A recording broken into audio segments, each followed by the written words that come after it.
we know, especially as entrepreneurs, if you want to change something, go do it. No one's going to do it for you. So you have to get involved.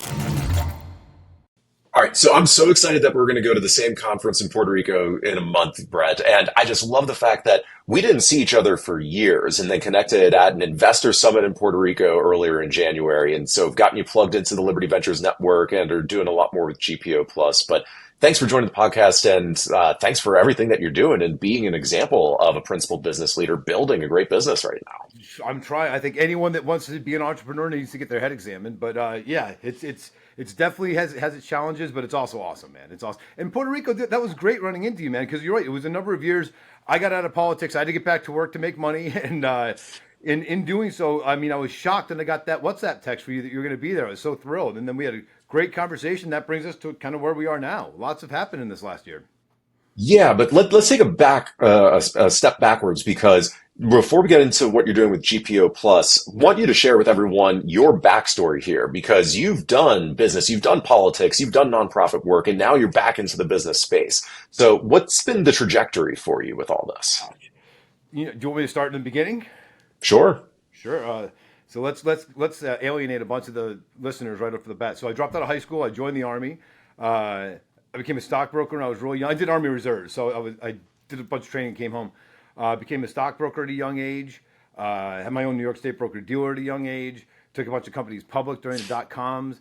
Lost everything faster than I made it. Then I regrouped on a lacrosse scholarship in Vermont. Went to Green Mountain College. Came back, started the Liquid Group, which was an investor relations, public relations firm. Grew that from East Coast to West Coast, and ultimately to Las Vegas. I ended up selling that. Gosh, it's been like 20 some odd years now, but I ended up selling that, and then I had a non-compete. Couldn't get back into public relations. Didn't want to get back into finance, and so I got into nightlife of all things. I started throwing events, and I built the first niche social network for nightlife entertainment and fashion called VegasClubScene.com, which morphed into other markets like Miami club scene, San Diego club scene, New York club scene. And it was a pretty cool life, jet setting and throwing all these awesome events. But the real was the technology because it was like back in, you got to think of 2002, 2003. I've got a division called Club Scene Text. That's back when your phone would not ring, but it would make a noise, and people are like, I don't know what this thing is. It's like, well, you're getting a text message. What's a text message? I'm like, I don't know how to explain it, but it's a text message. But we were that early in trying to go through all those technology challenges. Like I deal with some of these young programmers. It's like, dude, you realize I spent like 25 grand developing a big block of code just to find out where you were coming from, so I knew which market to serve up. Are you in San Diego? You get San Diego club scene, Vegas club scene. Now it's a snippet of code that's available for free. And so like going through all those challenges early on in my career from a technology standpoint helped really shape where we go with technology now. Because again, we've been through the trials and tribulations, and you remember even we're about the same age. Remember when you used to have to network a computer? You had to network a computer. You didn't just turn it on and find a Wi-Fi and put in a password. You had to go into the MAC address and all that stuff. And I don't want to get in the weeds, but the long story short is I stayed with that technology trajectory for a long time. I kind of a programmer, designer, UI, UX, and all that jazz. And then let's see, when I was doing Vegas club scene, that got me into nightclubs. I've owned a couple nightclubs, New York, Las Vegas, minority control in most of them. Some of them I was a partner in. And then it's like October of '09, man. That's when it was like I'm having a lot of fun and we're making money, but like this isn't what I want to do for the rest of my life. I want to like really do something good, and so I got into politics. And the reason I got into politics was twofold. One was because I wanted to do something. I wanted to change things. And we know, especially as entrepreneurs, if you want to change something, go do it. No one's going to do it for you. So you have to get involved. And I got involved because, again, I did not like the way that the whole funding mechanism worked from the Securities and Exchange Commission and FINRA. The laws were just ridiculous. They're all established in 1933, 1934, 1940 with different securities acts. And that's still, for the most part, with the exception of some crowdfunding legislation that happened with the Jobs Act, it's still pretty much about the same, and it's draconian. It's like, I really struggle with the fact that, here, I live in Las Vegas, and I love Las Vegas, big fan of Las Vegas.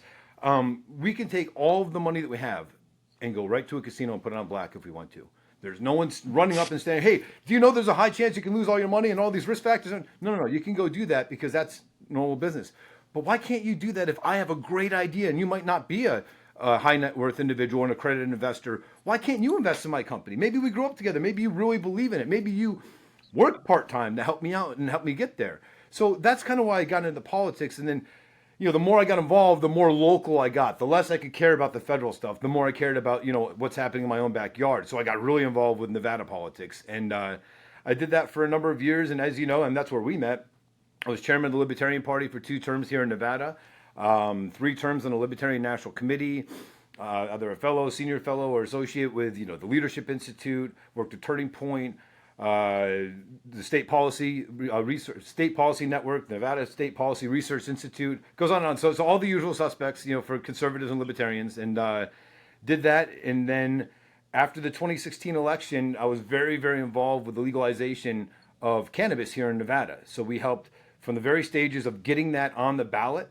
And then once it was on the ballot, we had, we're very fortunate with Governor Gary Johnson and Governor Bill Weld, where we had, these rallies that we did in Reno and Las Vegas, and get out the vote and voter registration drives to try and, push not just for our presidential and vice presidential candidate, and of course the down ticket, but also the ballot initiatives. So question 2 we passed, which was regulate marijuana like alcohol. And then I got involved with, in the cannabis space here in Nevada with cultivation and production. And I realized early on, man, that when you look at the tax structure and how crazy it is in the cannabis world, all the municipalities and state and federal and local government, they look at us like a piggy bank. And that was the problem. It's like, in order to really be successful with cannabis, you got to have a rich uncle and the patience of the Catholic Church. And we found CBD, and we realized, oh my gosh, this CBD product could be really big. Federally, it's legal, especially when you had the Hemp Act of 2018, which is part of the Farm Bill. And so we got into that, and we started CBD GPO. GPO stands for Group Purchasing Organization. And where we started was, CBD isolate. So that's the main ingredient when you're making CBD products, or it's also the main ingredient when you're converting into other cannabinoids like Delta 8, Delta 9, THCA, THCP, all the stuff that's federally legal. Now, some states, of course, have outlawed that, but there's very few that have done that, especially the ones that don't have any cannabis laws. It's pretty much available to sell. And these are fights that we're always constantly going through, and battles that we're always trying to fight. And so we did that for a while. And then COVID kicked in. But right before COVID kicked in, we had an opportunity to go public. And so instead of calling the company CBD GPO, where we were doing, well, let me just kind of finish that. So with the group purchasing, let's say, Alexander, you needed 5 kilos of CBD isolate because you're a lab, and another lab needed 5, and these guys needed 10. Well, I aggregated that together, and then I went out and got an order of size, whatever the MOQ was to reach those minimum order quantity, whatever I needed to do to reach those levels to get those discounts. So instead of you paying $10,000 a kilo, I might be getting it for $6,500 or $7,000. I give it to you for $8,000. You're saving $2,000. We're making the spread. Who's better than us? Well, the price of CBD isolate, a kilo, went from $10,000 to over a 2.5-year period down to like less than $250. And so that market kind of fell out. So then we got into the manufacturing side, and then that's when we decided we might have something here, not just in the CBD, but with the group purchasing, that we should take this company public. So we went public May 5th, 2020, arguably one of the worst times to go public. And, when we were doing that, all of our primary business units were non-essential. So we kind of had to figure out what to do. So we survived as a public company. We entered into the healthcare space and did some COVID test sales and antigentest.com, all these different things just to stay alive. But then it was April 2022, we decided, hey, let's rip off this Band-Aid, even though we're making, a couple $100,000 a month, but we know that this stuff, COVID's eventually going to fade away, and it did. But when we made that conscious decision, we said, let's start Distro Plus, which would be the distribution arm of our company, and let's really go after smoke shops and vape shops and get our products into those stores and other products that we represent. And then in December of 2022, we acquired a company called Betterment Retail Solutions out of Lubbock, Texas. And what was really attractive about that is they had distribution to all these different gas stations and convenience stores. And more specifically, one of the biggest clients was a company called Yesway.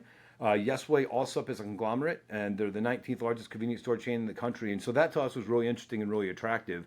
And even though the company wasn't doing well, we saw an opportunity to really make it more efficient and make it profitable. So we went down that path, and that's kind of where we are now. We spent the last 18 months getting really 2 years now, getting really, really good at DSD, direct store distribution, direct store delivery, where we send our drivers out to the locations.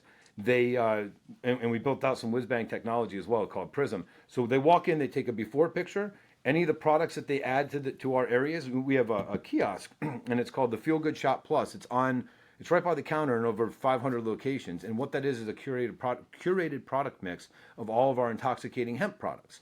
So those are your Delta 8, your Delta 9s, your THCP, THCA. We have Kratom in some store. That's a big market that's opening up for us right now. And then we also do nicotine. We sell disposable nicotine vapes, also right next to the cash registers. So we've got amazing real estate. And now what we're trying to do is get into more product categories. So we want to get into non-age gated products. I want to sell chapstick, whatever. You don't need to have an ID to buy a product. That's what we want, because again, you're probably like me, maybe you're not, but I've got hundreds of Google alerts set up specifically to find out what the municipalities are doing for all these laws, for all the products that we sell. And we signed up for it. I'm not really going to complain about it, but it would be better to sell, stuffed animals or windshield wipers or motor oil or anything, again, that doesn't require an ID. And we're doing very well with that. So, our first non-age gated product is gift cards. And so with Yes Way also, we distribute to all their locations, all their gift cards. And so that was the first one. And now we're getting into more general merchandise products. So it's kind of a long rant. I apologize for that, but that's where we're at. I appreciate the logic of the story, though. It wasn't your intention to end up here, but it makes sense that you started in business, you explored different avenues in there, realized the challenges that entrepreneurs face thanks to the government, so sought to try and change things there. Got Yeah. very involved in one particular area in cannabis and then focused on that as a businessman, evolved that in a number of ways, discovered the opportunity with group purchasing, Yep. then figured out a way to keep evolving it through time. That is the natural that is the kind of very natural story of an entrepreneur, just seeing opportunities, learning from everything and bringing it in. And one of the things that I think also ties in that I didn't know before was how much you incorporated technology back in your Yeah. promotion days, because I know that's a big part of what you're doing with GPO Plus now. Well, yeah, I mean, GPO Plus, we're an AI powered distribution company now. So with our Prism technology, again, we built this technology platform, Prism. Initially, it was called MSRP. Initially, it was out of necessity. We're a publicly traded company. We follow GAAP compliant, and to be able to recognize revenue, you have ASC 606, which is like a litmus test of what you need to do to be able to recognize that revenue. So we built all that into the technology, because what I don't want to have is my auditors say we need to send someone physically to all the locations you're in. Well, right now we're in 500 plus locations. My goal is to be in 20,000 locations by the end of 2027. And that's a big, lofty goal, and we're going to get there. But to be smart, thinking about where we're going and how we're going to get there, what can we do now from a technology standpoint to work smarter, not harder, and start implementing now? Because if I make a mistake, it's a lot easier to make a mistake and cure it when you have 500 locations versus 20,000 locations or 5,000 locations.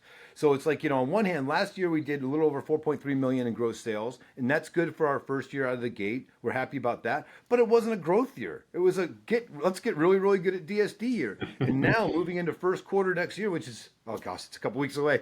Moving into first quarter next year, we're going to be adding more chains, more gas stations and convenience store chains. And then this is going to start to be our real first growth year, which we're excited about. But going back to your point, yeah, a lot of these conversations start off with, "Hey, wouldn't it be cool if?" And the next thing you know, we have a piece of technology behind it or something like that. So, because our goal is to do what? We want to make things more efficient. We obviously want to drive, profitability. These are things that we want to do.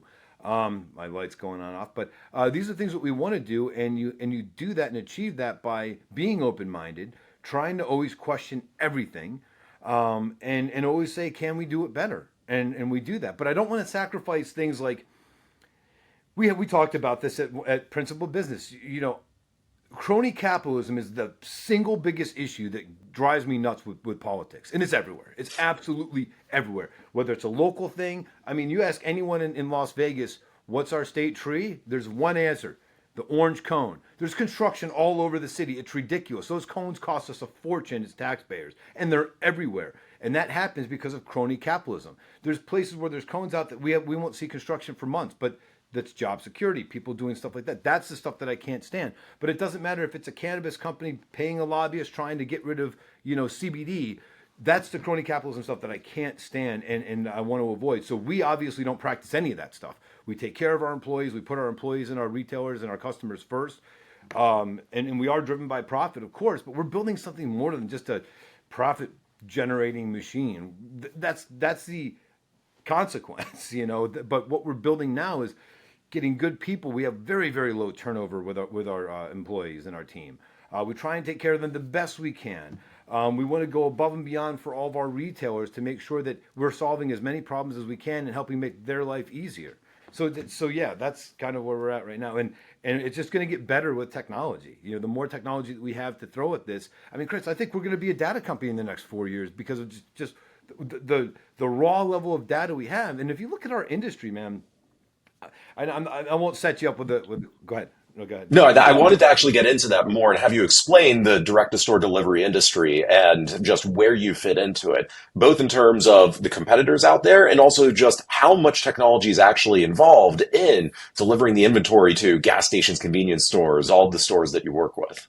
Okay, so without naming any names, so let's go. Let's take a big step back. So again, what we do is we send our drivers. So we one more step back. When we acquired Betterment Retail Solution, they had one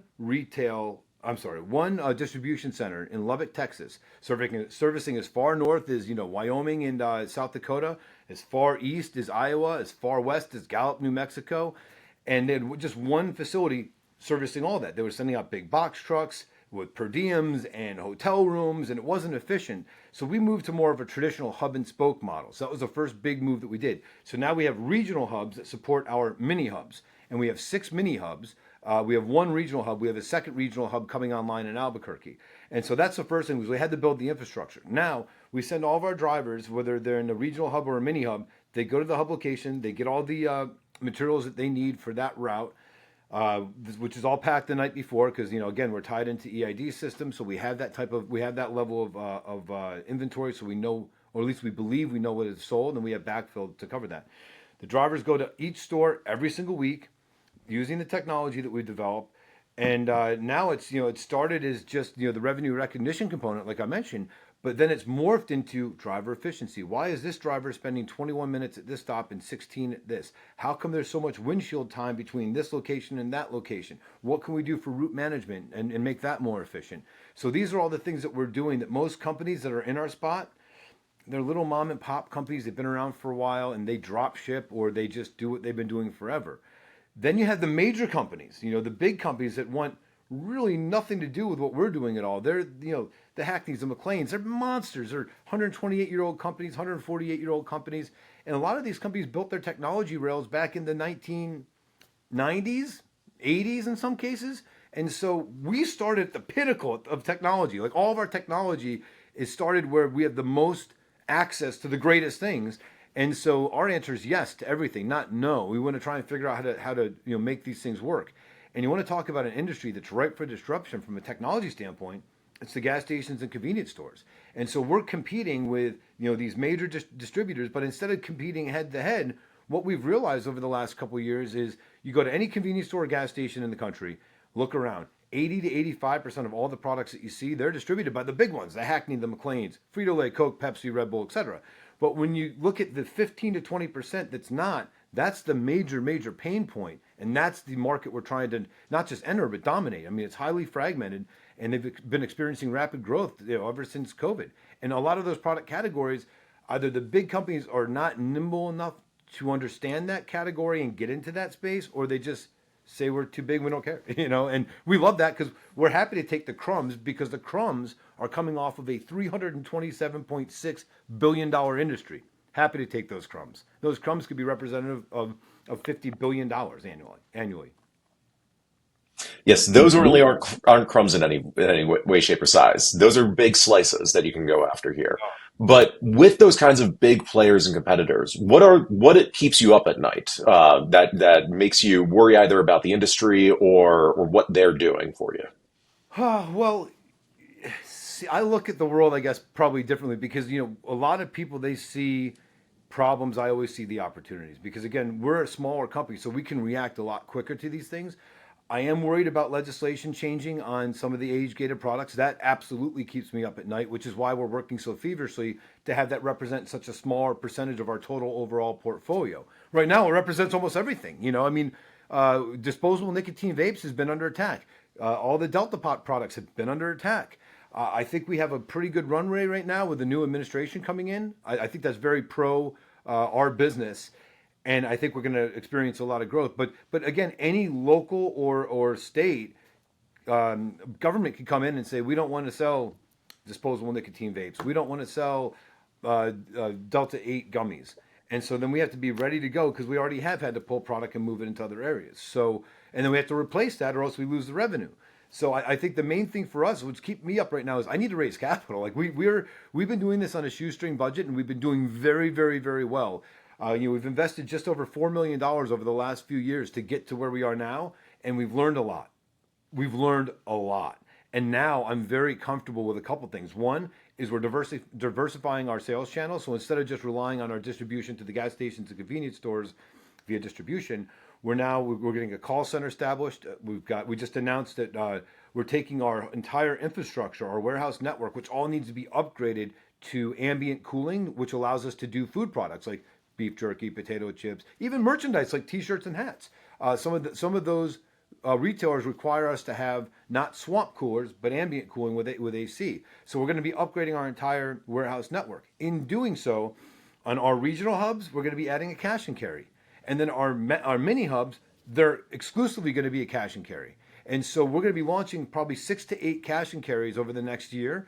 And that's going to put us in really unique markets where, quite frankly, there aren't any cash and carries. They've got to go drive. I'll give you the example. There's companies that will drive through Lubbock to get to Austin or through Lubbock to go to Dallas, to go to a major city, because that's where there are cash and carries. And so if we can help, these areas that don't have anything right now and make that available to them, we're going to do well. I don't know if we're going to light the world on fire. It's not like opening up in Las Vegas. It's like opening up in Pahrump, if you understand that. But there's still people that we would service, and we're taking an expense, which is a warehouse, and turning that into a potential revenue stream. So that we're really excited about. So again, I mean, I'm just wired differently, man. Like when I hear about these problems, I look at it as opportunities and find solutions for it. So. Again, that is the natural entrepreneurial mindset right there. And I know we're going to have to wrap up in a minute, but you mentioned the administration, and I know you were just at Mar-a-Lago for a holiday party there. How was it for you? Yeah, I've been there before. The difference between when I was there in the past versus last week. The energy, man. The energy was so positive. Everybody was so happy, and some of these people I've known for a while, and there was some hardcore Democrats in there. There were some progressive Democrats, and even then they were caught up in how contagious everything was.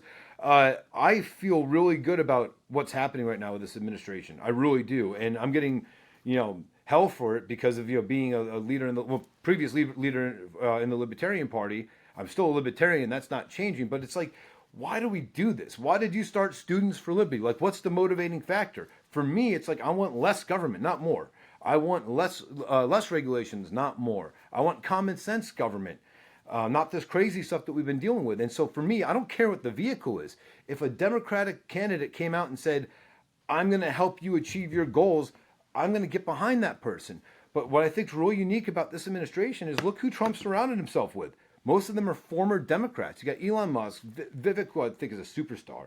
You've got Tulsi Gabbard, who's awesome. She's a rock star. RFK Jr. has completely changed my mind on food and what I put in my body. If I can't pronounce it, I'm not doing it. That never happened. So I think that you've got this really eclectic group of people that are like, enough is enough.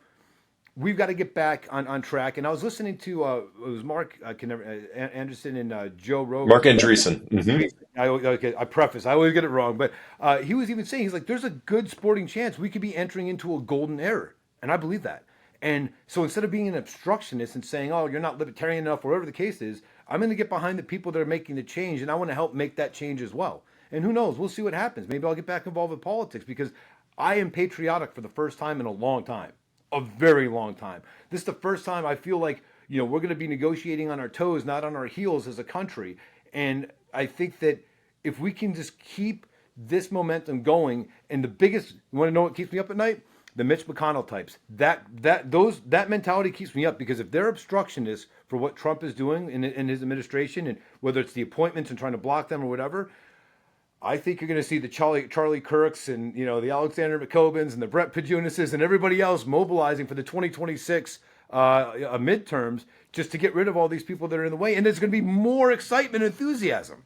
That's what I think. But that's That's what we need. And I think more people should get patriotic. And again, it's not your side versus my side. I want what's in the best interest for the country, and we should all have that as our number one thing, not who our person is or who our guy is. And if when we do that, we're going to be successful. So that's where I'm at. Brett, here. And you're already doing that and building up an incredible business, which is what we need more leaders to do. That's where American exceptionalism comes from. It is our innovation. It is our entrepreneurship. It is business leaders. And so I deeply appreciate your commitment to this, everything that you're building, and really appreciate you sharing all of this with the Liberty Ventures Network today. Of course. And can I leave you on one point on that? Please. So equip us. That's what every entrepreneur that I know is saying. Give us access to capital. If we have capital, we can go and build. Right now, if I go to B of A or Chase or whatever, they say, well, what SBA program do you have? Well, that's not something that I could even take advantage of because I'm a publicly traded company. But it's like we need better access to capital, and that's something that got me into politics initially. That's what helped me stay around in politics, and that's one of the things we should all be fighting for. And that's what you're doing with Liberty Ventures. You're saying we're not going to let the government. We're not going to wait around for the government to do it. We're going to come in with our solution. I'm going to put a network together. I'm going to find people that can write checks. I'm going to find great entrepreneurs. I'm going to match them. We're going to offer mentorship programs. And that's what we need. So again, here, hats off to you, sir. And hats off right to you as well, Brett. Thanks so much for everything that you're doing. Absolutely. You as well, sir.